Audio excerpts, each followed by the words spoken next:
በስመ አብ ወወልድ ወመንፈስ ቅዱስ አሃዱ አምላክ አሜን። የተወደዳችሁና የተከበራችሁ የእግዚአብሔር ልጆች ሁላችሁም እንደምን አደራችሁ? እንደምን አረፈዳችሁ? እንደምን ከረማችሁ? ከጨለማ ወደሚደነቅ ብርሃን የጠራን የእሱን በጎነት እንድንናገር የተመረጠ ትውልድ የንጉሥ ካህናት ቅዱስ ሕዝብ ለርስቱ የተለየ ወገን አድርጎ የመረጠን የአባቶቻችን አምላክ የሰራዊት ጌታ የእስራኤል ቅዱስ ልዑል እግዚአብሔር ስሙ ከፀሐይ መውጫ እስከ ፀሐይ መግቢያ ድረስ የተመሰገነ ይሁን። የእመቤታችን የድንግል ማርያም ቃል ኪዳን፣ የቅዱሳን መላእክት፣ የጻድቃን ሰማዕታት ተራዳይነት ከሁላችን ጋር ይሁን። ከኔ ጋራ የማያከማች ይበትናል። እስቲ በሉ ከኔ ጋራ የማያከማች ይበትናል። የማቴዎስ ወንጌል ምዕራፍ 12 ቁጥር 30 ላይ ያለ ኃይለ ቃል ነው። በምን ርዕስ ነው የምንማረው? ያዟት እስቲ። ከኔ ጋራ የማያከማች ይበትናል። ከእግዚአብሔር ጋራ የማያከማች ይበትናል። ከእግዚአብሔር ጋራ የማይነግድ ይበትናል። ዛሬ ከእግዚአብሔር ጋር አለማከማቸት ምን ያህል እንደሚጎዳንና ከእግዚአብሔር ጋር ያላከማቻችሁ ሁሉ ዋስትና የሌላችሁ፣ መድህን የሌላችሁ፣ ሀብታችሁ፣ ንግዳችሁ ለአደጋ የተጋለጠ መሆኑን ልነግራችሁ ነው በአንድ መልኩ። በሌላው ወገን ደግሞ ቶሎ ስትነቁ ደግሞ ይህ ሰው ወደ ልቡ ተመለሰ ይላልና ጻድቅ በቀን 7 ቢወድቅም 7 ይነሳል ይላልና፣ ስለዚህ ወድቆ አለመቅረት ነው ዋናው። ወድቆ መነሳትን በራሱ ስኬት ስለሆነ የወደቃችሁ ሰዎች ከወደቃችሁበት ፈጥናችሁ እንድትነሱ ጭምር የሚያሳስብ መልእክት ነውና እግዚአብሔር ከሁላችን ጋር ይሁን። እንግዲህ ቃሉ እንደሚናገረው ከኔ ጋር የማያከማች ይበትናል ይላል እግዚአብሔር አምላካችን ማለት ነው። እግዚአብሔር የንግዳችን ትርፍ ነው። እግዚአብሔር የትዳራችሁ ዋስትና ነው። እግዚአብሔር የሌለበት ሁሉ አጭዶ እንደ መበተን ነው። ማሰሪያ የሌለው ነዶ ማለት ነው እግዚአብሔር የሌለው። ዛሬ ብዙ ሰዎች ስለ ትርፍና ኪሳራ ያወራሉ። ትርፍ ማለት ብዙ ገንዘብ ስለሰበሰብክም አይደለም። ምክንያቱም የሰበሰብከው ገንዘብ ለመቆየቱ ምንም ዋስትና የለህም። እሱ ብቻ በቂ አይደለም። ምክንያቱም እንዳልኳችሁ ያለ እግዚአብሔር ጥበቃ የሚሆን ሁሉ የመበተን ያህል ነውና አንድ ሰው ስለነገደ ስላተረፈ ስኬታማ ነው ማለት አይደለም። በትክክል ነግዶ ያመጣበት መንገድም ሊፈተሽ ይገባል እንጂ የትም ፍጪው ዱቄቱን አንጪው የሚለው በእግዚአብሔር ያስተዳደር መርህ አይሰራም። እሱ ለመንደሩ ነው የሚሰራው ማለት ነው። የትም ፈይቶ ዱቄቱን ማምጣት አይቻልም። በትክክል ግን በሕጉ በስርዓቱ ከሚመለከተው ከባለ ድርሻ አካል ጋር መስራት ያስፈልጋል ማለት ነው። ከእግዚአብሔር ጋር የማይሰራን ሰው እንደ የኮንትሮባንድ ስራን እንደሚሰራ ሰው ይሁት። እነዚህ የኮንትሮባንድ የሚሰሩ ሰዎች ሕጋውያን ነጋዴዎች አይደሉም። ሁሌ በስጋት የሚኖሩ ናቸው። በመንገድ ላይ ስጋት ናቸው። ያንን ዕቃቸውን ገዝተው አጓጉዘው ቦታቸው እስከሚደርሱ ድረስ በስጋት ነው የሚጓዙት ማለት ነው። ድንገት ሲደረስባቸውም ለዘመናት ለዓመታት ያከማቹትን የደከሙበትን በአንድ ቀን በአንድ ጀንበር ሲወረሱ እጃቸውን አጣጥበው እቤታቸው ይቀመጣሉ። ስንት ለዘመናት የነገዱበትን የሰሩበትን ማለት ነው። ስለዚህ እግዚአብሔር ልጆች ከእግዚአብሔር ጋር የማንሰራ ሰዎች መቼ ንግዳችን እንደሚያቆም፣ መቼ እንደምንከስር፣ መቼ ባዶአችን እንደምንቀር፣ መቼ እጃችንን አጨብጭበ እንደምንቀመጥ ስለማናውቅ ለዚህ ዋስትናችን የሕይወታችን መድህን የጤናችን ዋስትና እሱ እግዚአብሔር ነው። ክብርና ምስጋና ይድረሰው። የጤናችን ዋስትና እሱ ነው። እሱ ነው። የንግዳችሁ ዋስትና እሱ ነው። አዎ መሰብሰብ ብቻ በራሱ ቁም ነገር የለውም። በከተማችን አንዳንድ የምንሰማው ነገር አለ። ዛሬ ቁራሽ እንጀራ በልተው መዋል ማደር በተሳኑባት ከተማ ሀገር በ100,000 የሚያህል ብር በየመጠጥ ቤቱ የሚበትኑ በገንዘብ የሚቀልዱ የሚረጩ አሉ ይባላል። እነኚህ ያለ እግዚአብሔር የሚሰበስቡ ናቸው። ግን ይሰበስባሉ፣ ለማን እንደሚሰበስቡት አያውቁም። ይበትኑታል። መሰብሰብ በራሱ ቁም ነገር የለውም። የገነቡትም ቢሆን በአንድ ጀምር ፍርስርሱ ሊወጣ ይችላል። ከእግዚአብሔር ጋር የሰሩ ግን የከሰሩ የሉም። ከእግዚአብሔር ጋር ነግደው እርቃናቸውን የተመለሱ የሉም። ስለዚህ ያለ እግዚአብሔር ከምትሰበስቡት ብዙ ሀብት ጥቂቷ ነገር ከእግዚአብሔር ጋር ትበቃችኋለች። ጤናማዋ ነገር ያቺ እንቅልፍ አላት። ለክፎች ሰላም የላቸውም ይላል። ዛሬ ሰዎች እግዚአብሔርን የሚሸሹት ከእግዚአብሔር ጋር የማይሰሩት ለምን ንስሐ አትገቡም? ለምን የክርስቶስ ሥጋና ደም አትቀበሉም ሲባሉ ነጋዴ ነኝ ይላሉ። በእውነት እንነጋገር ከተባለ ንግድ ንስሐን ይከለክላል እንዴ? ንግድ የክርስቶስን ሥጋና ደም ይከለክላል እንዴ? አይደለም። እነኚህ ሰዎች እየነገዱ ሳይሆን እያጭበረበሩ ነው። ሌላውን እየሰረቁት ነው። በንግድ ሽፋን ሌብነት እያራመዱ ነው። ስለዚህ ይህ ሌብነታቸው ስለሚጋለጥባቸው ክፉ የሚያደርጉ ሁሉ ብርሃንን ይጠላል ስለሚል ወደ ብርሃን እንዳይመጡ ያ የሰሩት ስራቸው ስለሚከለክላቸው ስለሚያግዳቸው ንግድ ነኝ በሚል ሽፋን ከእግዚአብሔር ማዕድ ሲርቁ ታያቸዋላችሁ። አንዳንድ ባለትዳሮችም ለምንድነው የክርስቶስ ሥጋና ደም የማትቀበሉት ስትሏቸው አይ ገና ነኝ ይላሉ። ገናነታቸው ለትዳራቸው አይደለም። በትዳራቸው ላይ የወሸሙ፣ በትዳራቸው ላይ የደረቡ፣ ከትዳራቸው ጀርባ የሚቆምሩ ስለሆነ ይሄ ቁማር እንዳይቆምባቸው ቁማራቸውን ትተው ለመምጣት ስለሚቸገሩ ሌላ ምክንያት ይደረድሩላችኋል። ብቻ ከምክንያቶቻችን ጀርባ ሌላ የተሰወረ ወንጀል አለ።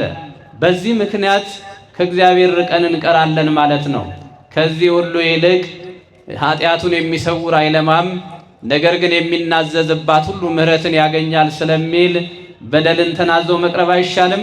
ወደ ልቡ ተመለሰ እንደሚለው ወደ ልባችን ተመልሰን ወደ አባታችን ቤት ብናቀና አይሻልም? የእግዚአብሔር ልጆች ከእሱ ጋር ብንሰራ አይቻልም ወይ? ስለዚህ ልንገራችሁ፣ ነጋዴ ሆናችሁ፣ ባለትዳር ሆናችሁ፣ ሰራተኛ ሆናችሁ ከእግዚአብሔር ማዕድ የራቃችሁ ሁሉ ምክንያት የደረደራችሁ ሁሉ ውሸታሞች ናችሁ። እንደዛ የሚል ወንጌል የለም። እንደዛ የሚል አስተምህሮ የለም።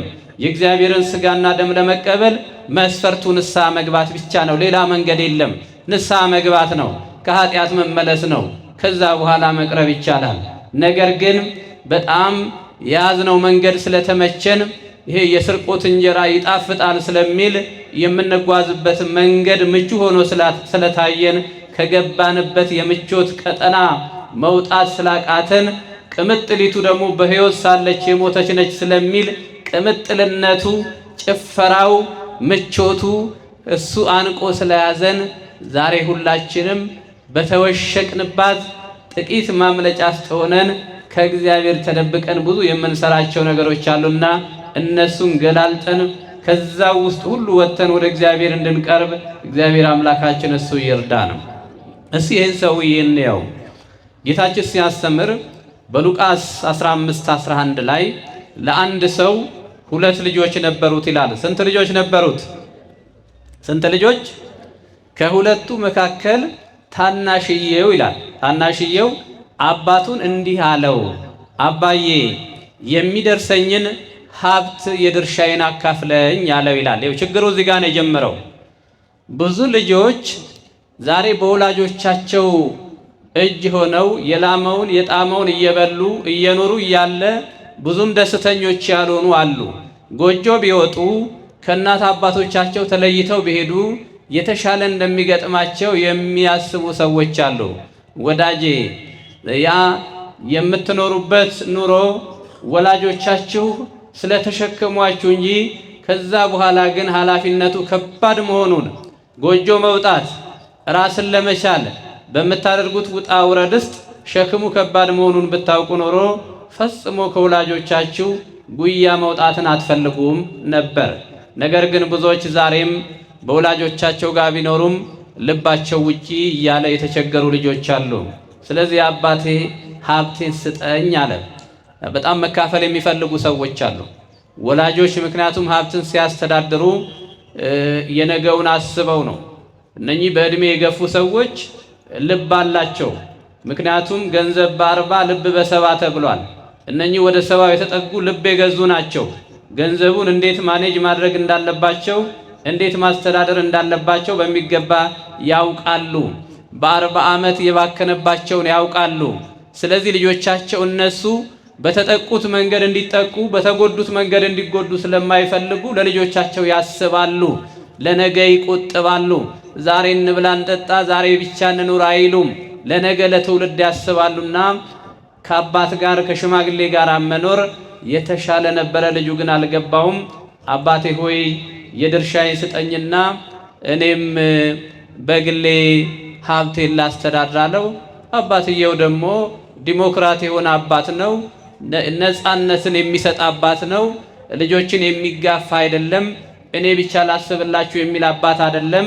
ስለዚህ የልጁን ነፃነት አክብሮ እሺ ልጄ ብሎ የሚደርሰውን ድርሻ አካፍሎ ሰጠው ይላል። ሰጠው፣ አልከለከለው። ይሄውልህ ብሎ የድርሻውን ሰጠው። ከዚህ በኋላ ይሄ ልጅ ሀብቱን ሰብስቦ ወደ ሩቅ አገር ሄደ ይላል። አባቱ ወደማይደርስበት፣ የዛ አካባቢ ሰዎች እሱን ወደማያውቁበት ወደ ሌላ ሀገር እንዲመቸው ማለት ነው። እንዲመቸው አንዳንድ ጊዜ ሰዎች ሊወሰልቱ ሲፈልጉ ከከተማ ወጣ ይላሉ። በተለይ ባለትዳሮች አዎ እዚህ አዳማ ላይ ትንሽ ቤተሰብም ሚስትም መረጃ ሊደርሳ ስለሚችል ከዚህ ሄደው ሞጆ የሚወሰልቱ ይኖራሉ። ከዚህ ሄደው አዲስ አበባ የሚቆምሩ ይኖራሉ። ከእግዚአብሔር ግን ልትሰወሩ አይችሉም።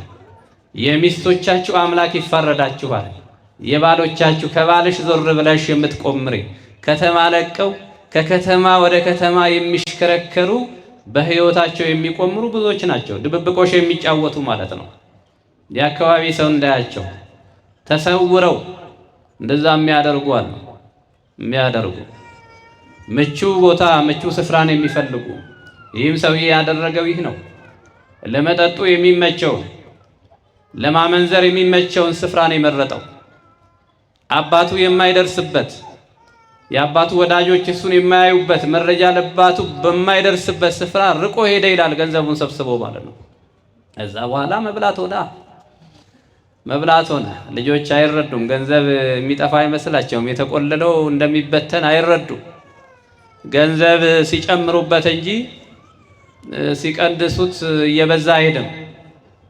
ስለዚህ ሌላ እየሰራ አይደለም፣ እየነገደ አይደለም። ያቺኑ የተቋጠረችውን ነው እየበላ ያለው። እንትና ዘራቸውን የሚበሉ ሰዎች አሉ። ዘር የሚበሉ ታውቃላችሁ? ዘር አይበላም ይባላል።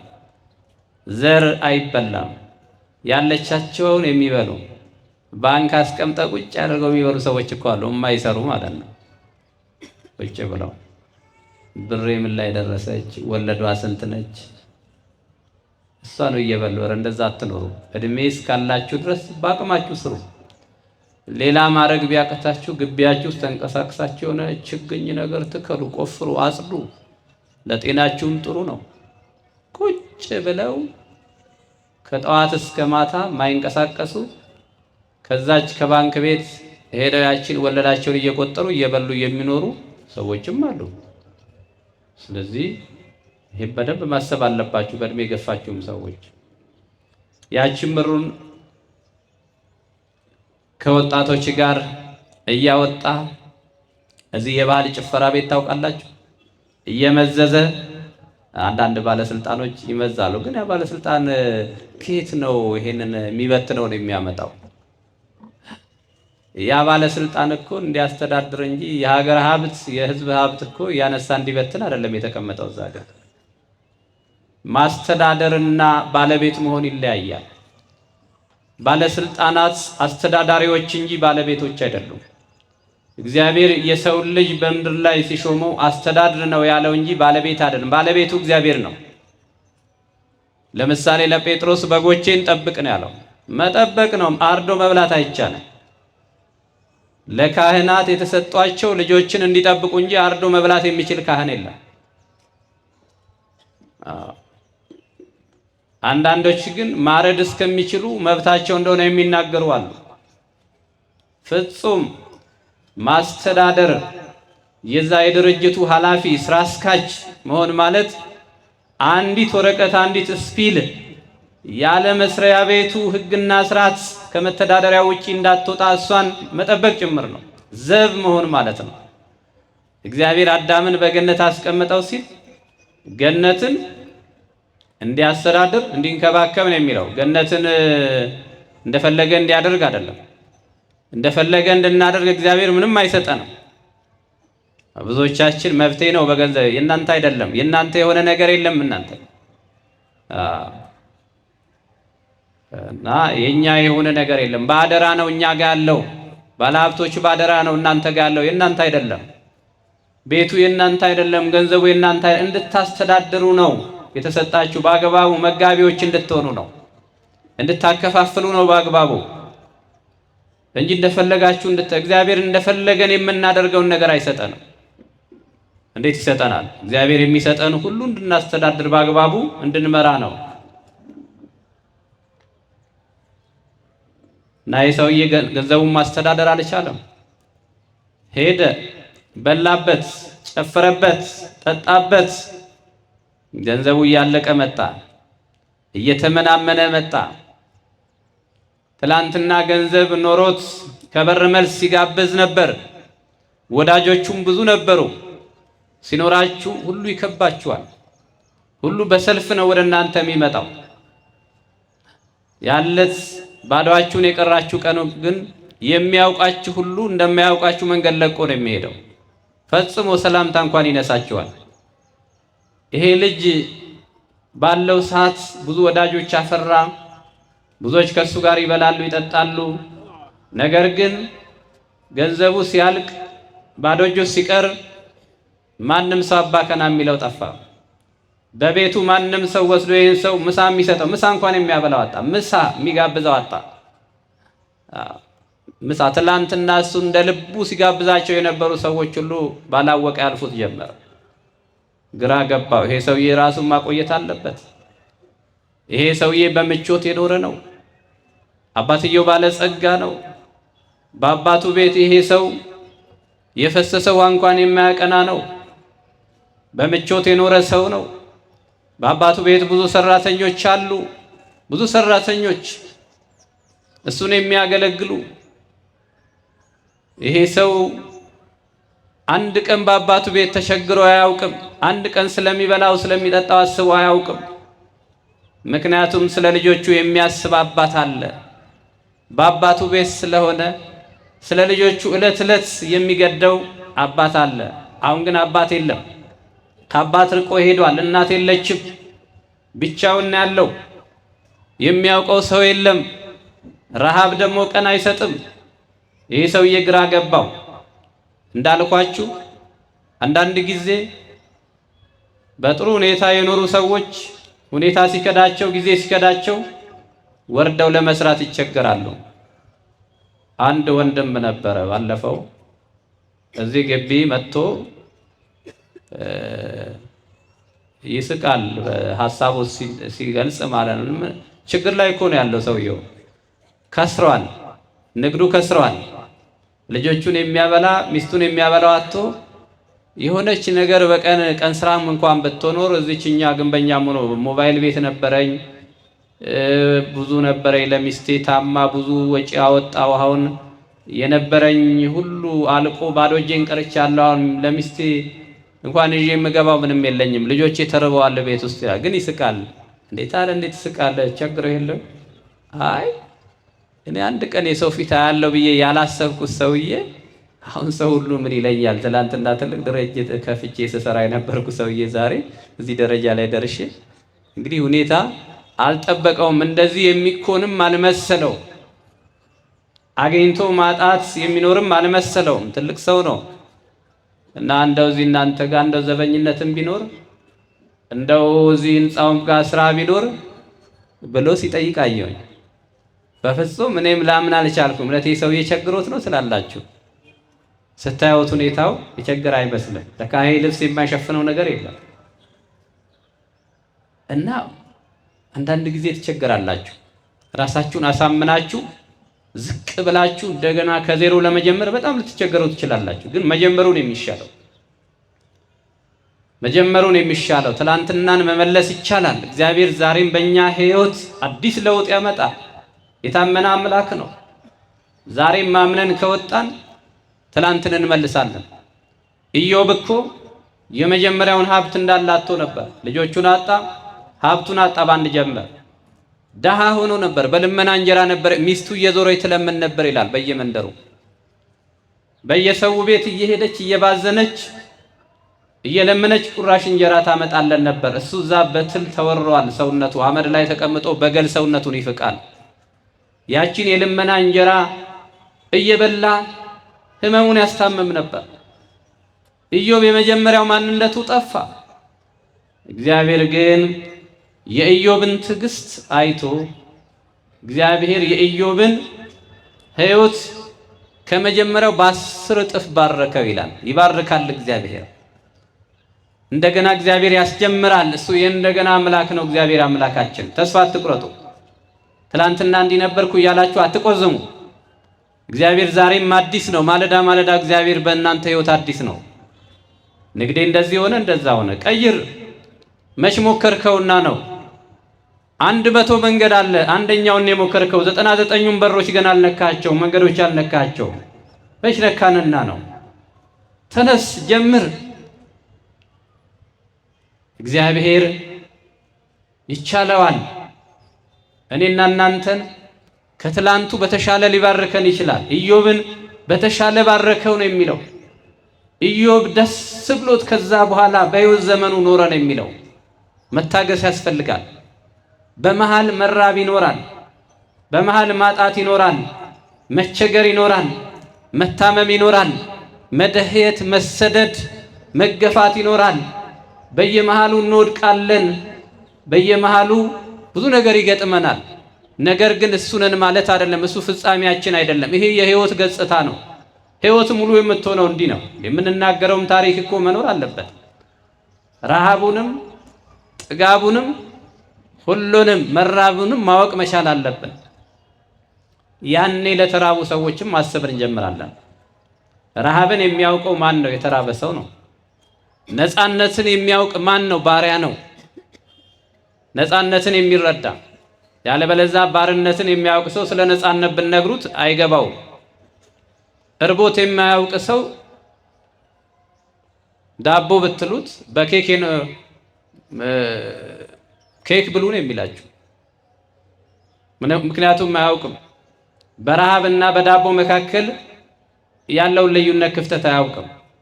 ስለዚህ አንዳንዴ ማወቅም ጥሩ ነው ማለት ነው። ህይወትን ራስን ለመግዛት ለሌላውም ለማሰብ ይረዳል። እና ችግሮች ይኖራሉ፣ ማጣት ይኖራል። እንዳልኳችሁ ዛሬ ያላችሁ ሰዎች ነጋችሁ ሌላ ሊሆን ይችላል። እሱ ግን ፍጻሜያችሁ አይደለም። ስለዚህ የሰውዬ አሁን የመጨረሻው ድሃ ሆነ። ልብሱ በላዩ ላይ አለቀ። ጸጉሩ በላዩ ላይ ነተበ። የሚበላው የሚጠጣው አጣ። ግራ ገባው። አማራጭ ፈለገ። ግራ ቀኙን ተመለከተ። አማራጭ አጣ። አንድ ነገር ለማድረግ ወሰነ። በረሃብ ከሚሞት እዛ እሱ የተሰደደበት አካባቢ አንድ አሳማዎች የሚያረባ ሰው ነበር፣ እሪያዎች ለአሳማዎች። ስለዚህ ወደዚህ ሰው ሄደና እንዲህ አለው፣ እነኚህን አሳማዎች ላሰማራልህ አለው። በነፃ የሚሰሩ ሰዎች ታውቃላችሁ? በነፃ የሚሰሩ ሰዎች እኮ አሉ።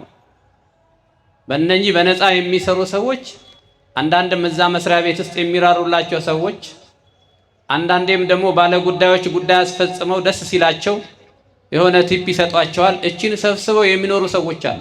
እቺን የቤት ኪራይ ከፍለው ይሄ እኮ ነው። በተለይ መሬት አስተዳደር አካባቢ የምትሰሩ ሰዎች ታውቃላችሁ። ዲግሪያቸውን ይዘው ምንም ደሞዝ የሌላቸው በወር ምንም የማይከፈላቸው ግን አንዳንድ ደጋጎች ኢትዮጵያውያን እነኚህ ልጆች ተሯሩጠው ጉዳይ አስፈጻሚ ሆነው ጉዳያቸውን ጨርሰው መጨረሻ ላይ የነኚህን የባለ ጉዳዮች ስራ በጊዜ በሰዓት አከናውነው ሲሰጧቸው ዝም ብለው የማይሄዱ የሚያስቡ አሉ። ያቺን ለሻይ ለአንዳንድ ነገር ብለው የሰጧቸውን ቆጥበው የቤት ኪራይ ከፍለው የትምህርት ቤት ከፍለው የሚኖሩ አሉ። ምንም ደሞዝ የሌላቸው የሚሰሩ። ይሄም ሰውዬ የዚሁ አይነት ስራ ነው የመረጠው። ሊያውም የተዋረደ ስራ፣ የከበረው ሰውዬ የተዋረደ ስራ ሄዶ ከማይገቡ ከአሳማዎች ጋር መዋልን መረጠ ይላል። ከአሳማዎች ጋር ከዛስ ስለራበው አሳማዎች የሚበሉትን አሰር ፉርሽካ፣ አሳማ የሚበላውን ታውቃላችሁ? እንደው ምንስ ቢርባችሁ የአሳማ ምግብ ለመብላት ትመኛላችሁ? እግዚአብሔር አያንጣው ረሃቡን። በመጽሐፍ ቅዱስ ላይ የርግብ ኩስ ሳይቀር እንደተበላ ነው የሚናገረው፣ በረሃብ ማለት ነው። እናት የገዛ ልጇን በረሃብ ምክንያት በላች ይላል መጽሐፍ ቅዱስ። ይሄ የተቀመጠ ሀቅ ነው፣ ልንፍቀው የማንችለው። ረሃብ ክፉ ነው፣ ቀን አይሰጥም። ይህ ሰውዬ ቀን ማለፍ አልቻለም። ስለዚህ አሳማዎች ከሚበሉት አሰር ሄዶ መብላትን ይመኝ ነበር። እንዴት አይነት መዋረድ ነው እናንተ! ከዛ ከተከበረ ከታላቁ ቤተ መንግስት ወጥቶ እንደገና ከእንስሳት ጋር እታች ሰብእሰ እንዘ ክቡር ውእቱ ኢያእመረ ወኮነ ከመ እንስሳ ዘአልቦ ልቦ ተመሰሎሙ። ሰው ግን ክቡር ሆኖ እያለ እግዚአብሔር በምስሉ ፈጥሮት እያለ አላወቅም። እንደ ልብ እንደሌላቸው አይምሮ እንደሌላቸው እንስሳ ሆነ ይላል። እንደተዋረዱ ተዋርዶ እታች ከእንስሳ ጋር መዋል ጀመረ ይሄ ሰውዬ።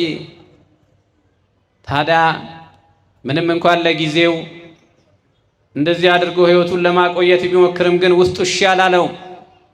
ውስጡ አባቱን ናፈቀ። ውስጡ የአባቱን ቤት ናፈቀ። እንዲህ አለ። አንድ ቀን ወደ ልቡ ተመለሰ ይላል። ይሄ ኑሮ ይበቃኛል አለ። እስከ መቼ እንዲህ አይነት ኑሮ ገፋለሁኝ? እስከ መቼ ከአሳማ ጋር እኖራለሁ? ብዙዎች ዛሬ ህይወታቸውን ከአሳማዎች ጋር ያደረጓሉ። ብዙዎች ክርስቲያኖች ናቸው። ነገር ግን ታጥበው ተመልሰው እዛው ጭቃ ላይ ከሚንከባለሉ አሳማዎች እነኚህ ተመልሰው የኃጢአት ድግግሞሽ ከሚፈጽሙ ሰዎች ጋር የተመሰሉ ናቸው። በዛው ከነኚህ ሰዎች ጋር የሚውሉ ቤተ ክርስቲያን ሲመጡ የሃይማኖት ሰዎች ናቸው። ከዚህ ሲወጡ ደግሞ ለእግዚአብሔር ጠላቶች ከሆኑ ሰዎች ጋር ውሏቸው ምሽታቸው የሚሆኑ ሰዎች አሉ። በጣም ያስጠላል። የእነኚህ ሰዎች ጫወታቸው፣ ንግግራቸው ሁሉ ከጥፋት ዓለም የመጡ ሰዎች ስለሆኑ ህይወታችሁን ይረብሻችኋል።